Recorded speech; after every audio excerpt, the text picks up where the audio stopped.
Welcome to the Jam Yearbook. I'm Matt. And I'm Jim. That's right. We were so overconfident the first time we did our podcast on video. We decided to come back and keep it up and do our best to get under your skin for another episode with our arrogant opinions about music. Yeah, besides, we haven't read any comments or anything. So, until we do, We even haven't after we post do, we we're haven't posted a probably show not going to yet. do They're not anything. launched yet. Yeah. Yeah, exactly. So, hey, we're keeping things interesting, at least for us. We alternate every other show between a subject and album anniversaries. And this time around, we're going to recognize albums that just celebrated anniversaries in March. Yeah, we're a little bit behind. We're playing catch up, but we'll get there. We wanted to make sure we had everything set up as we started going to video. So this is March. April will be coming down the line, folks, not too long from now. But we Yep. have a pretty That's how diverse. calendars work. That Yep. is, we're known as we are born procrastinators, Matt and I. So you're Yeah. lucky you're not getting a Yeah. Christmas episode right Yeah. now. Yeah. My initials are ADD, HD. No joke. Mine are LSD. But anyway, Hey, uh, life sucks death. Yeah. yeah. So we have a very diverse Facebook group, and we asked them to help us pick the albums that we're going to discuss in our album anniversary episodes. It's a private group, but anybody's welcome to join it. Look it up on Facebook. And also, I would ask now if you want to follow the show, like and subscribe so you know when we are popping up on YouTube. But yeah, we would love to have you as part of our audience picking these albums each month. We're going to get started, but we should warn people ahead of time that this is going to be a PG-13 episode. There's some stuff in here. Now, we did talk in the first episode on video that we're going to try to be less sweary because we know how YouTube is. And unfortunately, we don't have a beep-o-meter here to make sure that we can block that stuff out. But we'll do our best. Yeah. Anyway, on to the music. Matt, what did we have in 2020? Uh, well, 2020, Oh no, nothing. 2020. We're Sorry. not going that recent. We're We had a in. hard time the first time around in the 2020s. That's true. We did. Let's go to 2000. 2000. Hey, let's see. There's really nothing worth talking about because the only thing that was really like maybe big was NSYNC's No Strings Attached. Next. Next. Yeah, bye-bye, Justin. Bye You know, bye. Bye and bye big bye. thanks. Big thing. I can't say this enough. Thank you for not voting for this record. Yes, thank you. Yes. All But right, okay, on to yeah, let's get on to the poll winners. We'll start in 1995, and the first one, Radiohead, The Bends. great album. I love this album. If it had not made the poll, I would have picked this. There are two types of Radiohead fans that I've met in my life, and there are those who like everything up to OK Computer, and those who discovered Radiohead after OK Computer and continued on with them down a different path. Most of the people, like myself, who loved Radiohead more in their first three albums, and I'm not even, Kid A's all right, but most of us who like the first three albums the most agree that the Bends is the pinnacle of their music. High and Dry, it's a pure 90s alternative rock band ballad, but Fake Plastic Trees is an epic love song about the false aesthetics of a relationship. She looks like the real thing. She tastes like the real thing. My fake plastic love. When you're, it's almost akin to being stuck in a relationship and not knowing how to be yourself anymore in it and just going through the motions and everything around you. You keep status quo so that nothing blows up in your face. And so all of your life becomes fake. And that's what I really get out of this song. But I really hear a lament in the song for real love to exist because the very end of the song has an outro of him singing, If I Could Be Who You Wanted All the Time. So I think this song is just beautiful from beginning to end. And it's so mature and understanding love from Tom York when he was still probably in his mid 20s. I don't think he was at 30 yet by the time the Bends Yeah, had it come had to be. out. Yeah, Yeah. yeah. And then we get Just. Radiohead never rocked harder than this song. This is my favorite song off the album, and I'm glad they never tried to recreate it. I've just leaned on the lyrics. I'm the lyric guy, everybody. We'll talk about this a little further along in the show, but lyrically, this album is really what grabs me. And whenever I've screwed up in life, be it my work, my love life, anything since this album has come out, that line, you do it to yourself, you do, and that's why it really hurts. It Mm. just perfectly describes my own self sabotage. And when everything's gone wrong in my life, and I've realized, yeah, it's my fault. This has all happened. You do it to yourself. You do. Yeah. That's why it really hurts. Just one of my favorite lyrics. Great song. And yeah, I'll say right now, as much as you have known me in my life for being a fan of the Smashing Pumpkins and Siamese Dream, I'm going to go on the record and say the lyrics to this album have meant just as much to me as anything off of the Siamese Dream album. If you're new to the show, you can find prior episodes where we weren't doing video, where Jim's drunk and just talking about the Siamese Dream for hours on end to Matt. Yeah, I can't imagine 90s Jim without Siamese Dream. No, Yeah, no. this is new, hearing that this is on par with that. And you're right. I have sung a ton of songs in my days, but when I was younger and even kind of later, it's more about hitting the notes Hmm. and being enchanted by a melody that catches my ear. And I just really carried that to when I was older. It's more like being a parrot than digesting the lyrics. And it's not to say I don't have meaningful ones. I have plenty. I've Hmm. talked about some on here again. Beer usually makes me open up about that kind of stuff. I mostly look for songs, musical attitude to fit mine in the moment. And if the lyrics happen to line up, yeah, that's great. And that's a great thing about music. There's a music for every need that you have. Everybody can get what they want out of music. There's no wrong way to listen to music. There's just wrong music to listen to. Yeah, that's true. Yeah, yeah. High and Dry, Fake Plastic Trees, great songs to Yeah, sing there. along with. It probably took me 10 years to appreciate the lyrics though.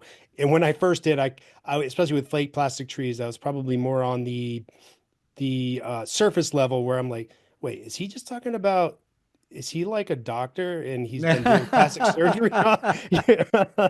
That's But funny. that definitely, that line of wears me out. Yeah, Yeah. yeah. When in the right moment and you sing it, and especially the way he is, you pay attention. It's like, oh yeah, I felt like that. The emotive, the emotion, the emotive delivery that he Yeah. gives in that It, it song. it's almost like exasperation. Yeah. And then you have Ugh. the album end with Black Star and Street Spirit fade out. Mm. And it, Yeah. it, it just it finishes so well. So this is almost it might be a perfect album for me. And I did like OK Computer, but it just didn't get me in the feels the same way this album did. I don't think they ever really captured emotion as well for me as they did on this album. And that's one of the reasons why I liked it so much. Of course, we've talked about it before. Sometimes music catches you at the right time in your life. You Mhm. relate to it, that emotion's there, and that very possibly could have been what happened.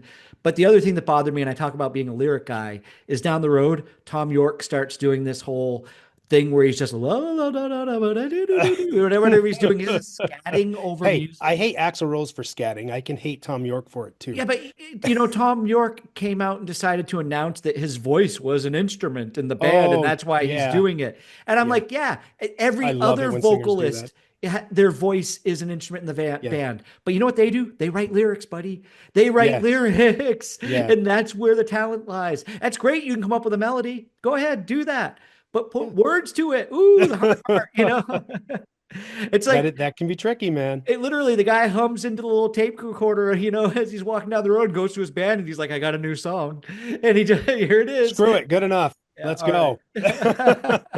go. All What's right. next? Yeah, Jim, you gushed about Radiohead, but I think a lot of people probably caught on with that one as well. So we'll get out of 1995. We'll go to 1990. And Jim is going to now tell us how much he was in love with Velvet DeVoe and Poison. Right away, I need to apologize to every single girl that I danced with in 1990 while I was listening to Belle Biv DeVoe. Look, there was a TV show on MTV called The Grind, and it wasn't about going to work every day. It was about how you were going to dance. If if you saw two dogs having sex and you grabbed one dog and took him off the other one, and that one dog just keeps pumping the air, that was how I danced in 1990 in my parachute pants because I thought that's how it's supposed to Yep. dance. Some bigger guy came along, stole the girl, and there's little And there's Jimmy. Jim. There's little Jimmy humping the air. So my apologies. Yeah, Belle Biv DeVoe. This is as prime 1990 Jim Jam music as you can Hmm. get. I absolutely love this album. It's kind of difficult to go back and listen to it now because it's cringy in places, especially the song Okay. Do Me, and the Yeah. lyrics to it. The song probably wouldn't fly today, but I'm going to put some perspective on things because Oh, come on. In the days of WAP, this wouldn't fly. well, that's true. That's very true. Well, I mean, it does have the, lyric backstage, underage adolescent, how you Oh, doing? yeah, true. Fine, she Christine replies, 16. I Yeah, I sighed, I get like to do the wild thing. it. Action took place, hey, kind of wet, come on, don't forget. I mean, it's all about sex. That's exactly what this Yeah. song's about. Do me. Yeah. And I think the underage reference would be the thing that would be the most difficult. Not that there are Yeah. certain rap artists that we won't mention because of lawsuits that might Yeah, have we been don't need to go down that related road. to in the most recent Super Bowl. But I think A perspective minor. wise, even though it's awkward to sing as, 40, 50-year-old guys, Yeah. when this came out and you were 18, 19 years old, 17, I was 17 in 1990. Yeah. Those were cool lyrics. And they didn't really seem to be weird. And Belle Biv DeVoe, those guys weren't really a lot older than us either. So when they No, were they weren't. writing this was released in 1990. When they were writing this to be in the studio, to come out, go out, hit the airwaves, I'm sure they were very close to their late teens, maybe very early 20s, but not much older than that at all. Yeah, and it's all Uh, about perspective. yeah. But there's no song that might have reached, I think this was a number one song that could have been more in your face about a penis. The most phallic song with the lyric, flap it up, slip it, rub it Rub it down. down. Oh Oh no. That no. girl is poison. Poison. What a great beat in that song, though. It's so good. That song's an infectious groove. That beat still gets played at a lot of sporting events today. You'll hear that You doom, doom, should, doom, yeah. doom, doom, doom, doom, Dun, doom. dun, dun, dun. Yeah, playing in the Yeah, it's a background. good one. It had your typical, I forget the names. Can You Feel the Rain or something like that? But there was Yeah, I a can't remember. R&B ballad that was on there. The cool thing about Belle Biv DeVoe, so I was a big Bobby Brown fan. I was a big New Edition fan. I had Johnny Gill's album. I had Ralph Tresvant's album.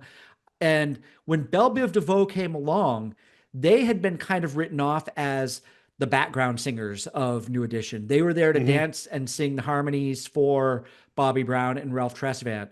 And this album wound up being more successful than any of the solo albums the other members released.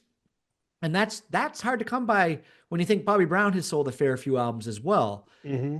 But they hit the big time with this. And uh, Ronnie Bell is a great producer. He went on and discovered Boys to Men. Hmm. Yeah. So Motown Philly, uh, It's So Hard to Say Goodbye to Yesterday.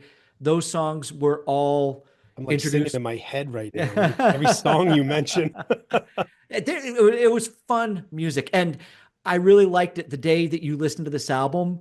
I knew you did because you sent me a message right away and Yeah, you told me you had a good time listening to this. I did. The sun was out and it fit the mood. And I was that was one of the things I was going to ask you today is going into this, were you bracing for a cringe, which it sounds like you were a little bit. You kind of knew what ground you were going into. Mhm. But uh, at the end of the day, I think we both had a lot of fun listening to it. And with me, it wasn't even really on a reminiscing scale. It was just like it just fit my mood for the day, and I'm like, this is really good.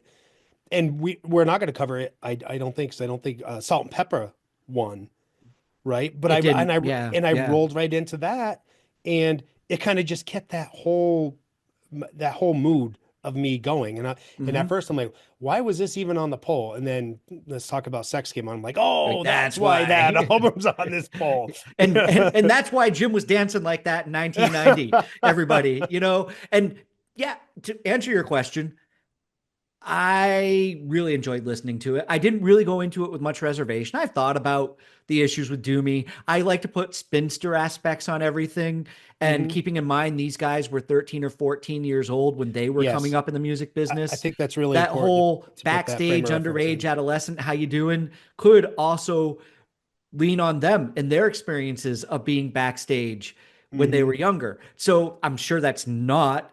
I do think it was either DeVoe or Biv, one of the two guys, Bivens, came out and actually said that it was who was it? Somebody else wrote that lyric, but it wasn't the band that put that rap in there. I can't remember off Oh, the top of my okay. head. I'll have to look that up.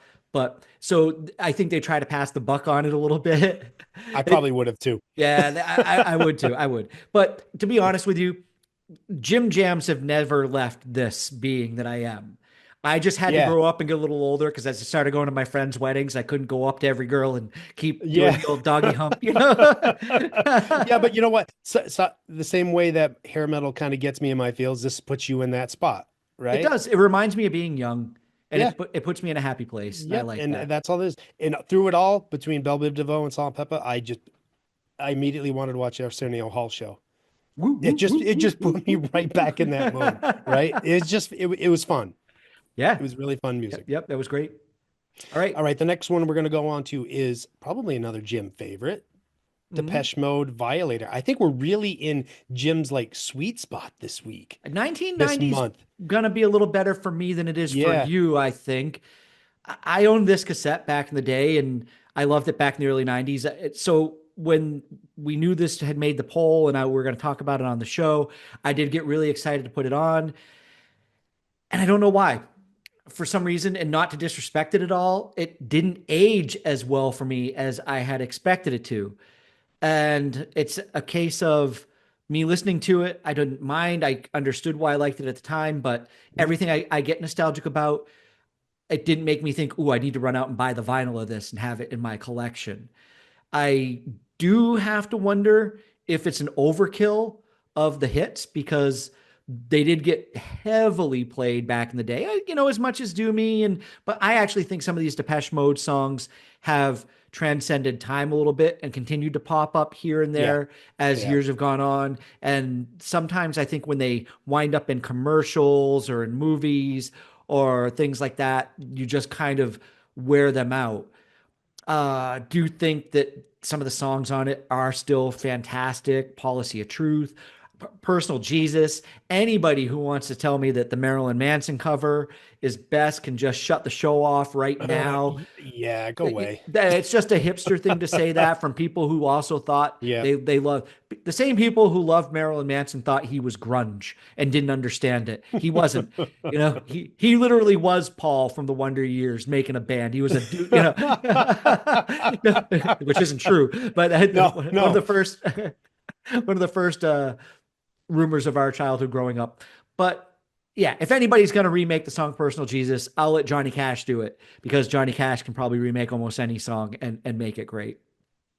Yeah, because when you have somebody much older or much younger doing a song that's kind of in the middle, you can uh again, it lends a different perspective, a different voice. You kind of try to figure out where that song comes from a different person, Yeah. right? And these songs, nothing can beat the originals on these. And I admit that I am Depeche Mode ignorant.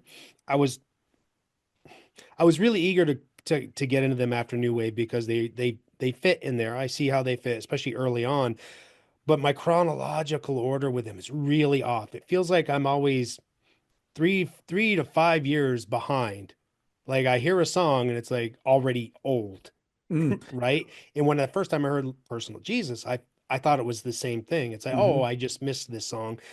And right away, or like now, really focusing on the fact that it's 1990, I'm like, okay, this sounds good. It's got a really polished, nice sound, but even for 1990, the style sounds very dated. It does. Hmm. And I think that's where I had trouble with it because while maybe song content, Hmm. there's probably growth in subject material. Uh, but it's a good album.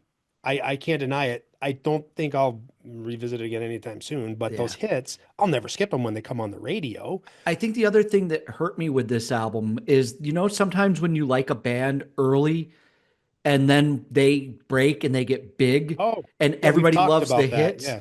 So People Are People, which was one of their first hits that came out, I want to say like 1984, 85, was one of my favorite songs of the 80s. If you ask me to name my top 10 songs of the 80s, People are probably going to be on that list.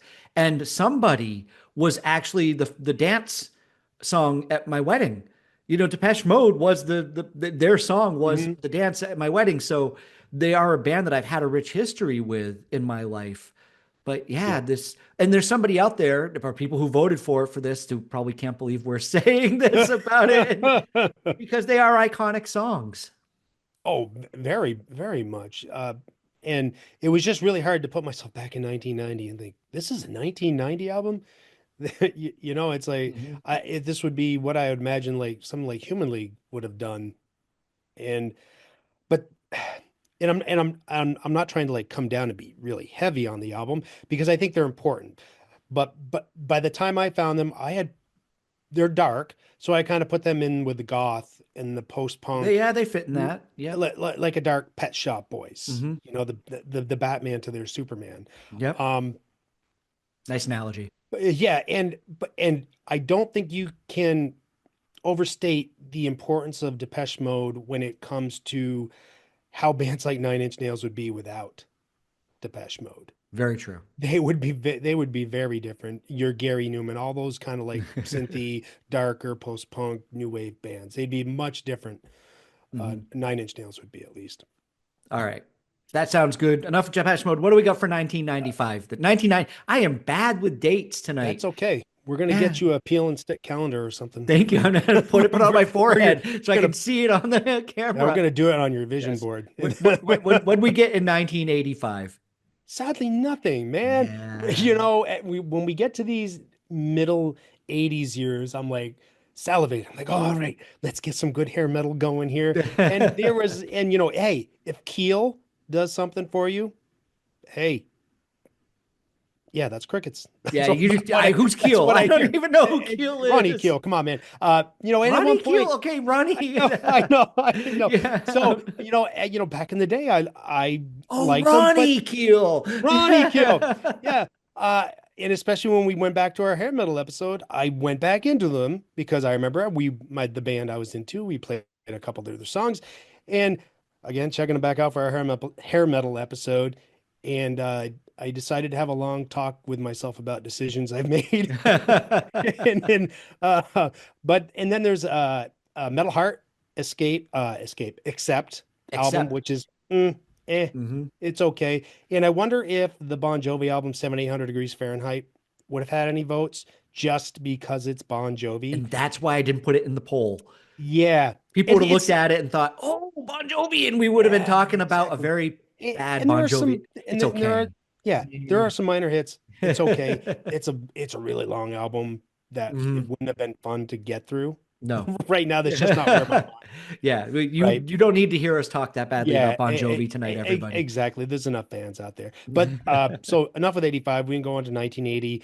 And probably the bigger one that we're going to talk about, or the biggest, is Billy Joel Glass Houses. Yeah, we have both gushed over Billy Joel a few times in this show, and he has been an icon in our life from our childhood, the songs from the 70s up until, the early 90s when he stopped putting out albums.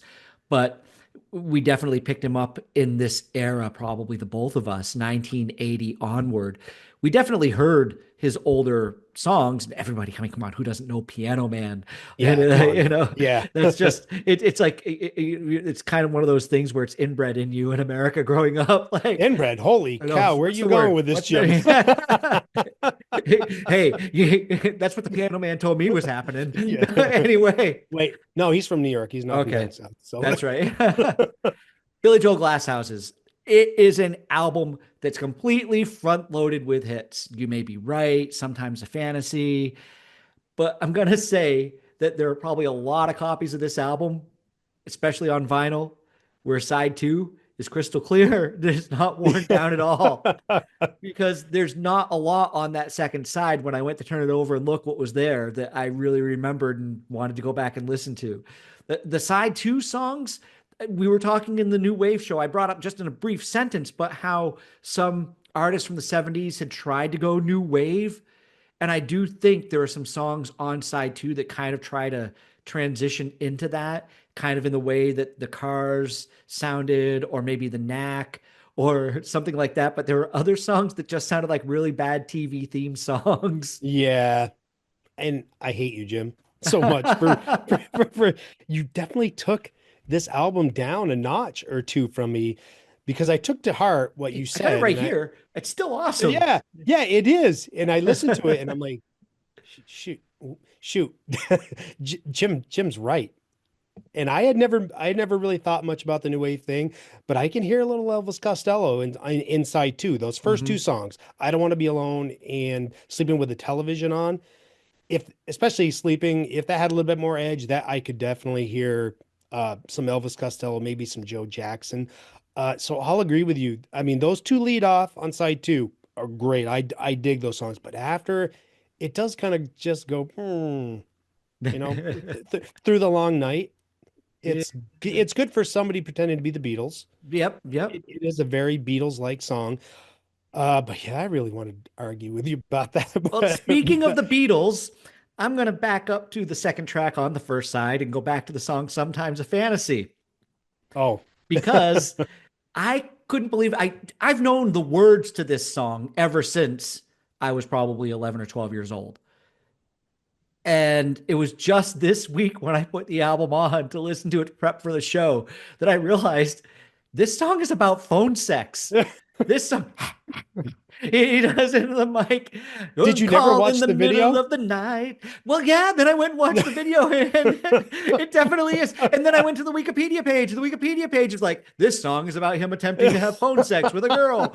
And I'm thinking, this literally is like in today's new age, it would really be like trying to drop into somebody's DMs or something like that with a bunch of dirty messages, Yep. you know, or Again, sexting somebody. Hey, this was 1980s version of sending a dick pic to somebody. and again, we go back to perspective, right? When you were a young kid listening to this, you thought you put yourself in those shoes about how giddy with excitement you were going to be about calling a girl on the phone. Yeah.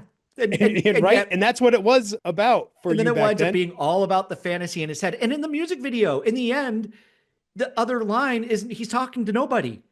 If you get to the end Yeah. of that video, he's talking to nobody. It's like he's making it all up in his head anyway. And I brought up the Beatles reference because on the album it fades out, but Yes. on the single that was released at the end of it, as an ode to the Beatles, he screams, I've got Oh, blisters on my fingers, just like Ringo did after they'd finished recording Helter Skelter, which you can hear I on the never White knew Album. that. Yeah, That but takes on a whole new meaning. if blisters on my fingers definitely does take on a whole new meaning if you're talking about a phone sex Yeah, song, buddy. That's you kind of that's are. not what Ringo was up to.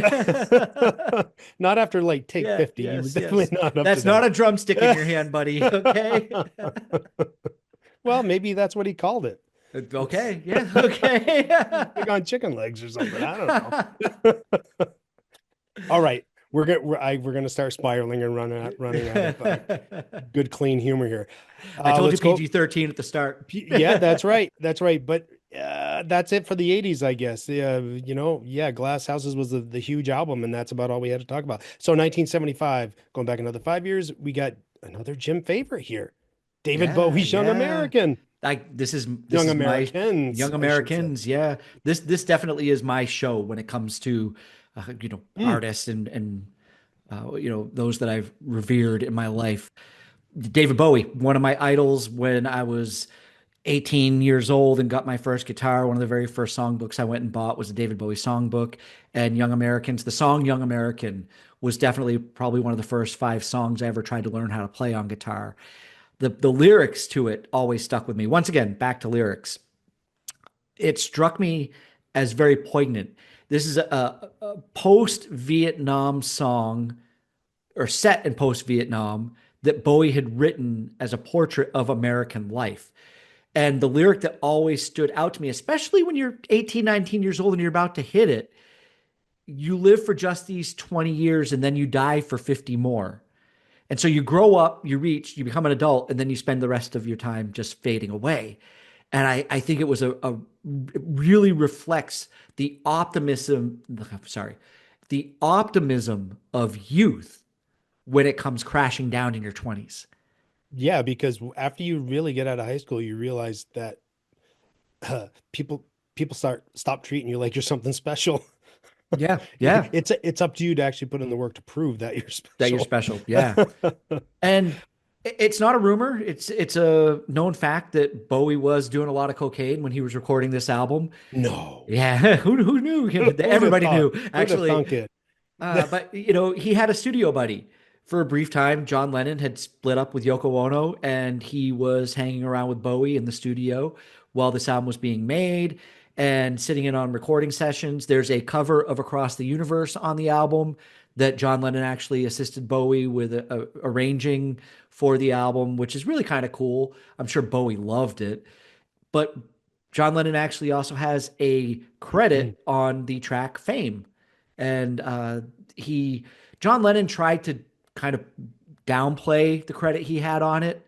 But I read that Bowie felt that he had enough influence on the song and the direction that it took for his name to be on it.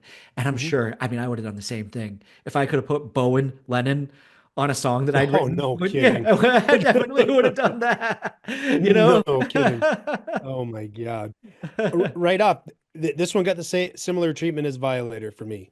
Coming off New Wave, and I just listened to the Berlin trilogy. I'm like, well, you know what? I might as well just keep rolling in on the Bowie. Mhm. And I put it in the queue, and then I immediately was like, do I really want to do this? Because I was afraid I wasn't going to have a very good reaction to Young Americans at Fame, and they just happened to bookend the whole album, right? And and it's just solely out of fatigue, Mhm. solely. And fatigue songs are just they're good in group listens, perhaps, but just not for solo listens for I me. don't need to hear this again. And that's Yeah, that's what happens with exactly. those songs. Everybody has them, I didn't right? get through Fame for this show. I'll Don't admit need that. to. No. Yeah, don't need to. I did bristle at first, but I fell short of an eye roll that you probably could have heard in Scotland. In a while back, though, you made me pay attention to the lyrics to Young Americans. So I wanted, when I remembered that, I wanted to put my attention in it and pay attention to, I don't know if poetry is the right word, but I don't think he writes throwaway lyrics. Mm-mm. It's not going to be a Kiss song, right? No. Uh, Well, yeah. and Bowie songs musically give me enough to pay attention to, especially in the past, I wouldn't focus on the lyrics. Or Mhm. maybe if I had, I would have a bigger appreciation for his music. Yeah, I can understand that. Go Yeah. listen to Ziggy Stardust. Trust me. Go put that on from beginning to end. Yep. Oh, That I have before, Go do it but again. I haven't put I have this dream scenario of putting myself in the right headspace and the right room I to have understand. that album open to me. I just haven't taken advantage of it yet.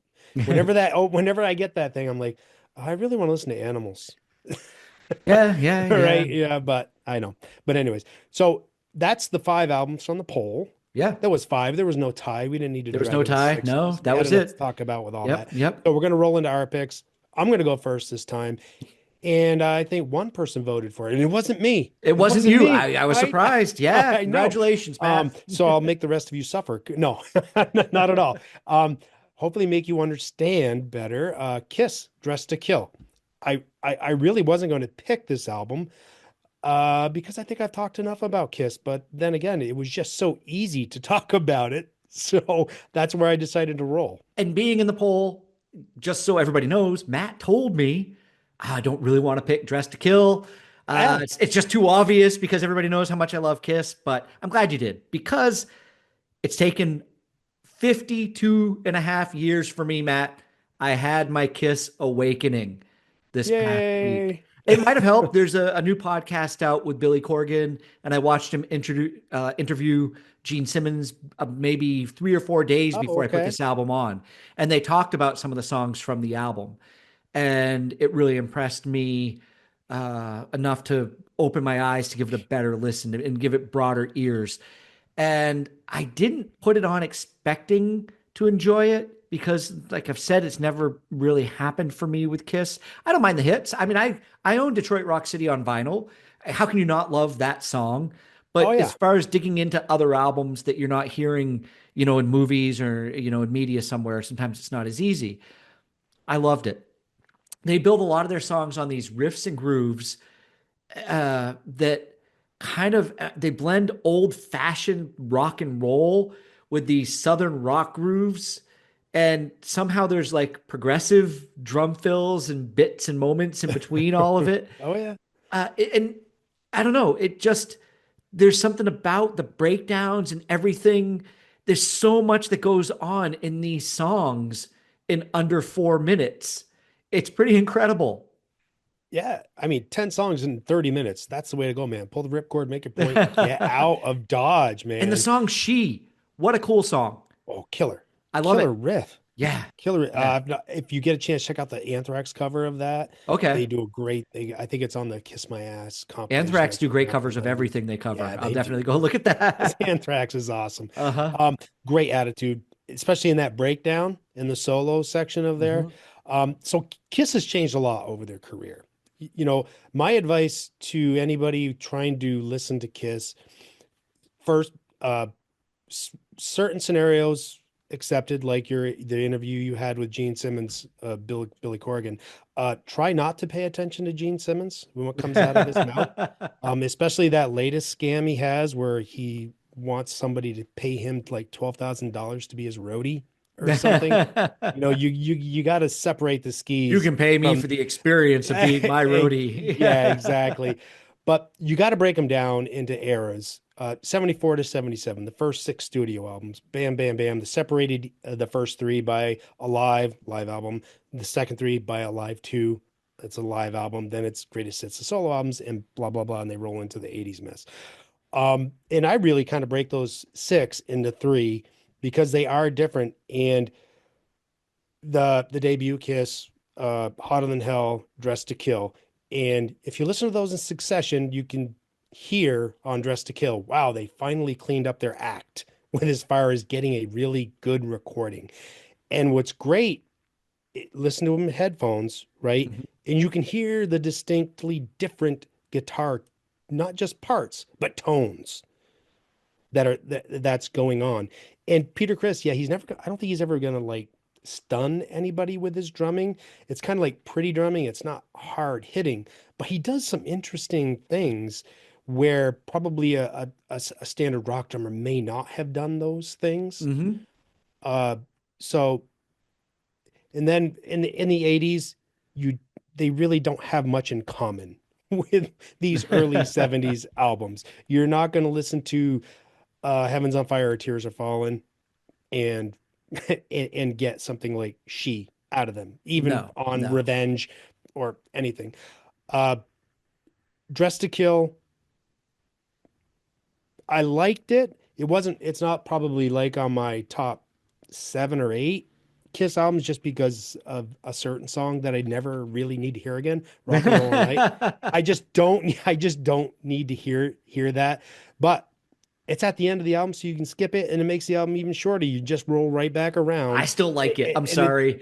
yeah. Shame on Well, me. and again, it's just me and my fatigue with it, right? Mhm. Um, so, Ladies in Waiting made me realize how close they were at this time, to the sound and songs on Love Gun. I was Uh-huh. kind of shocked at my reaction because I never made that connection before, and I thought I had made every connection before that I needed to at a Kiss. You know, and another thing I like about Kiss, Ace kind of he was encouraged to sing lead, but he kept saying no, no, no, no, no until I believe Shock Me. And it's so cool that you can have everybody in a band sing. Yes, I because like that. because it lends songs to have different characteristics and Hmm. other people involved in the writing. Yep.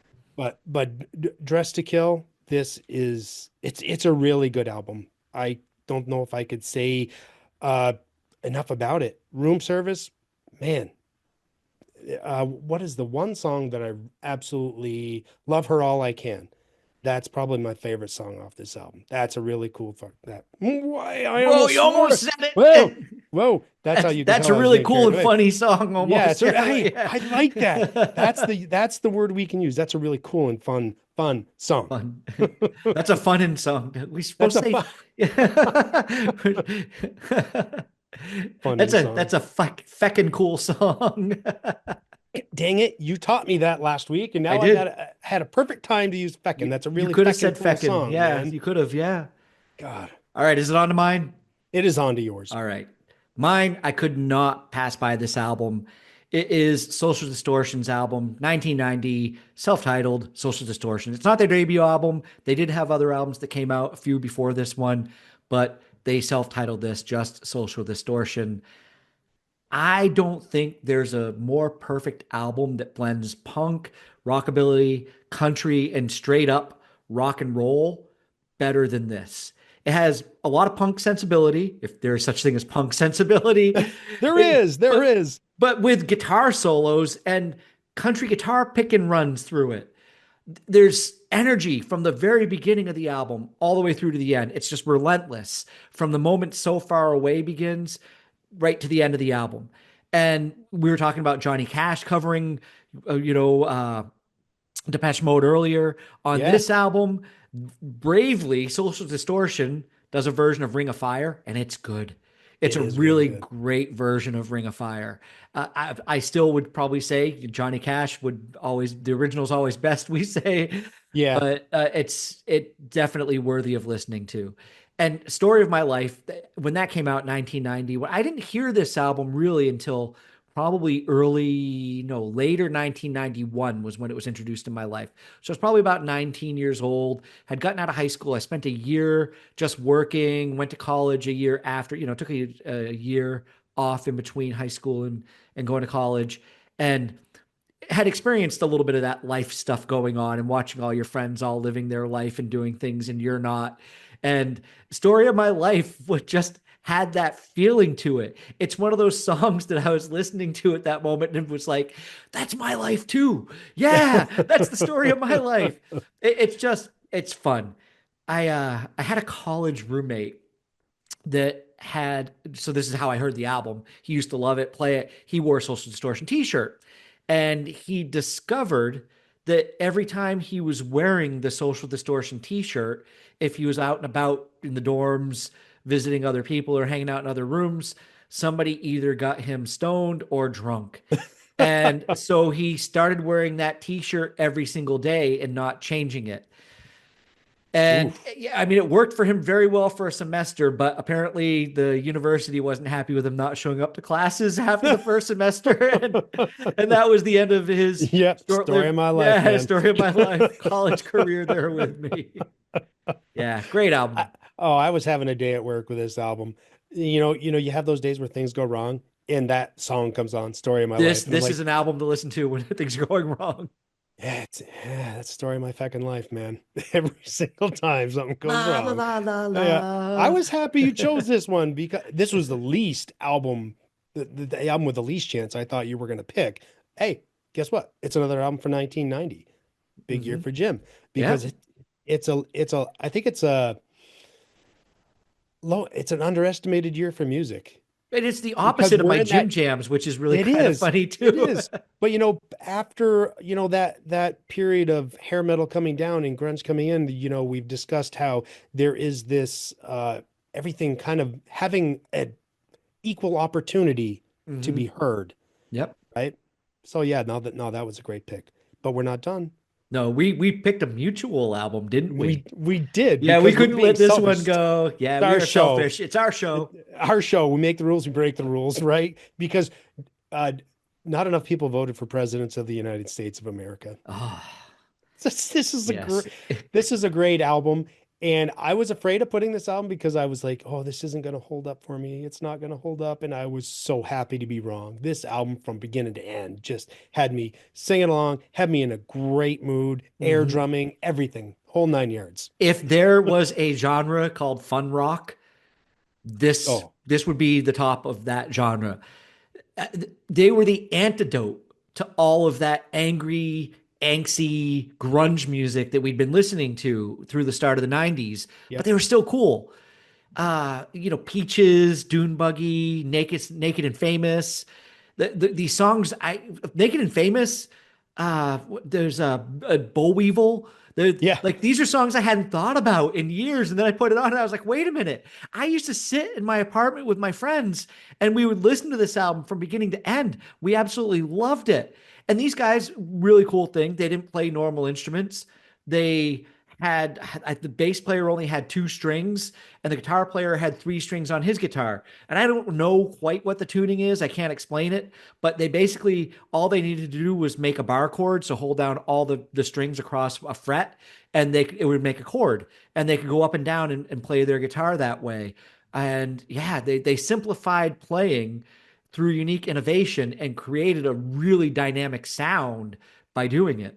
Yep, and it doesn't make it any less complicated because you gotta pioneer the idea and write a song about it or around how you're tuning those instruments. And it's just I would assume it's just like tuning it to an open chord or something. Yeah, something similar to You know, that. similar to what, a person playing slide might do. Hmm. And Keith Richards would do that all the time. He would tune his guitar to an open G, Yep. take off the top string entirely, Yep. and just be just a mess. But but a really cool mess. I didn't bring it up yet, but a funny story about the song Lump. There was a time in my life when this album had come out, and I don't think I'd heard anything off it yet. I think it was the very first time I heard the song. And, I don't want to let people dive too deeply into my personal life and my poor decision making at times in the 90s. But let's just say that I was in an altered state of mind with some friends, and we decided we wanted to go for a car ride. Now, the person who was driving was not under the influence of anything, but we were all under the influence and enjoying watching the lights and the scenes go by and everything. And it was just like it was like being on a roller coaster or just going for a ride down the road. And we got somewhere where people needed to go inside. Maybe a couple people wanted to go buy some smokes or something. And I was sitting in the car by myself, and this came on. And if you think about Lump, how basic and simple it is as a three-piece anyway, with just those instruments, and it's just she's lump, she's lump, she's lump, She's not, she's in she's my in my head. And I sat there in the car thinking to myself, what Flintstones episode is this out head. of? Because this could Yeah, I have can see been, that. it fits that type of song that you would have gotten from one of those 60s, Yep. either Elroy or Judy from the Jetsons or something would have been big. It fit that kind of Yeah. sound. And I sat It's there Fred at thinking that. the it's Fred at the Water Buffalo Lodge doing ayahuasca or It something. is. It is. I did wind up in a store that night with my buddy Len, and I won't forget ever. This has nothing to do with music, but we were walking through the store, still in that altered state of mind, and we saw somebody from behind, and we thought this is. We did that elbow bump that two guys do, like look at this hot girl. Oh my Yeah. goodness! And Oh, then this person turned around, and it was some dude, with a beard and everything. And we oh. both broke out laughing and had to split off in different directions in the store because we were crying and pissing our pants. Because you realize you just made a big mistake that you used to hate people for making Yes. Hey, making young was right? fun. Young was Yeah. fun. Yeah. It was so God. So Yeah. so so fucking fun. Yeah. There's nothing wrong with being 50 either. Look at us. We're having No, a great time, yeah, people. it's amazing that you brought up Lump because I'm like, this song begs to be shouted out of a window, either out of an apartment, high window, or a speeding car. It's amazing I that you brought agree that with you. story up Yes. because Yes. it you can't just sing it. You got to belt it out. You got to You got belt to it out. feel it. You got Yeah. to feel in that diaphragm, man. Hmm. Well, there we go. Almost, because there is another album that Jim and I have a favorite of, and it's kind of like right here over the shoulder, right Oh, here. there it is. Air Supply, Air Lost in Love. Supply. We knew nobody was going to vote for it, No, but but we but definitely love this we, album. we definitely love this album. And I have the feeling I'm positive with this. Do you remember the movie Tommy Boy? Yes. Tommy and Richard are driving down the road in the car, and Mhm. they're fighting over what song they want to hear. And the Carpenters comes on, and they're Yes. like, "No, it's okay. You can change if you want. I don't need to And hear it. then You they're can change it." crying And and then they're singing crying together. and singing the song. That Yes. would be me and Jim if That Air would be Supply ever us. came on, Yes. right? Well, we may Uh-huh. not argue about turning it off, but we would definitely be singing it at the We top of our would be lungs. singing it at the top of our lungs.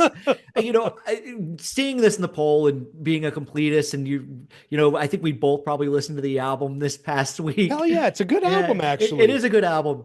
I learned more about Air Supply this past week than I had realized, and really just not through reading anything, but through the discovery of, wait a minute, these are duets. These are love songs where there are these two guys that are perfectly happily married in their own separate relationships, and they're singing love songs. And you got to listen to it and think, well, it's not to each other. I mean, Kenny and That's Dolly I could got sing confused by that songs. myself. Yeah. But it's what I like about it is the dynamic of how they put their vocals together. Because I Yes. messaged you and I was like, blonde surfer dude and Yeah. Afro man singing to each Yeah. other.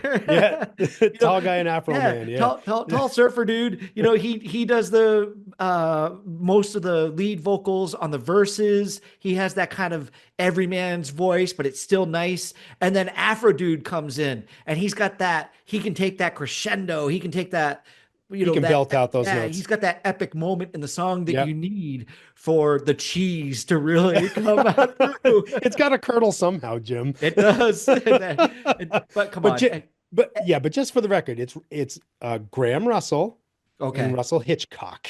Do you mean one Just, just guy's last name is Russell and the other guy's Russell? for so tall surfer dude, that's Graham Yes. Russell. Okay. And Russell Hitchcock is That's Afro great. man. So they should be duetting because it's Russell They to should Russell, be. like back to back. Yeah, But here we go. it's so weird how I finally had that feeling of, wait, these two these two dudes are singing this love song. I was like, are they singing to each other? Are they fighting over a Are woman? they? Or are they trying to get in on a threesome? What Yeah, is I don't know. going on? Yeah. What is going on here? Name like which Hitchcock, I which guess one you is don't the girl know. that's every woman in the world too? Is Yeah, it? exactly. But there is one really interesting thing I learned about Graham Russell, and that's that he plays his guitar left-handed, Yep. which isn't normal, but he just plays it upside down. He does not restring it. Oh, So that low E string is on the on the bottom. bottom. That's And I'm cool. like, it's pretty amazing how, again, you talk about somebody pioneering a new method, but that's just probably how he learned how to play. He picked Every up a single guitar and guitar, wanted it's to play. Yeah. strung oppositely. It's really Yeah. strange. Can you imagine having to push that low E string down with your pinky or your ring finger? Oh, Oh, I know, but maybe he just doesn't use it a whole lot. that's true. He's You got know, it backwards bar chords or something going on. Yeah, and it's got to lend a different sound to when you're picking, on your upper or your downstroke. It definitely has to give it a different tone quality. All right. Now are we finally done? I think so. I mean, there were a lot of Yeah, albums that we could have yeah, talked about that were in the poll. We had yeah, Tupac, Me Against the yeah. World, Power Station, Katrina and the Waves. I did want to talk maybe and give a nod to Sinead O'Connor. That album Mhm. that she had, I Do Not Want What I Haven't Got. I was kind of sorry that didn't make the poll because that was an amazing album. I want to believe that her longevity was because of how great her cover of Nothing Compared to You was, the Prince song, and not because of her scandal involved with ripping up the picture of the Pope on SNL, which was a moment that still gets shown today. But I think that her music is more important than that moment. And I actually sent you. This is the last day of this is the last day of our acquaintance, Yeah, and I said to you that like, this is the ultimate you dumped me song. Like if you broke up with me and I was gonna make you a mixtape in 1990, this is the yeah, first song you're gonna hear. yep. And maybe just over and over and over again. That's all you're getting. Yep. I made you a mixtape. Here you go. A- and what's really cool is the way she sings it. So just matter of factly, it's not like a shouting, screaming, Yeah. like we're over, we're getting a divorce, blah blah blah. It's like no, Mhm. she's like an inch from his face saying, "This is the last time you will see me Mhm. ever Ever again." again. Yes. Yeah, that Yeah. was a pretty cool moment. It's a good song. Um, and then we had Dad Rock with Bad Company Straight Shooter, Oh which yeah, we did. Yeah. I think we both neither of us would have had a lot of fun with, but maybe if you took in the album, Hmm. you could have had a come around with it and Yep. went, yeah, okay, Yep. all right, I'm Yep. in. And then you had Earth, Wind, and Fire, which that's the way of the world. That Shining Star. But I've looked at the 1970s, and I think if you look at Black America in the 1970s, the soundtrack of that in many ways was Earth, Wind, and Fire, and this It was. album was the centerpiece of that. Yep. So good And then stuff. and then after listening to that, I had to go listen to Easy Lover. Good for you. Good for you. I needed more Philip Bailey. Yeah. All right, so that's it for us for now. We Yeah, are going to move on to we've held you hostage a long enough. yeah, we're going to move on to another genre show next. So we started with new wave when we came to YouTube. We're doing the album anniversary. We're kind of going to go back to new wave a little bit because we're going to go to the what they call the next British invasion.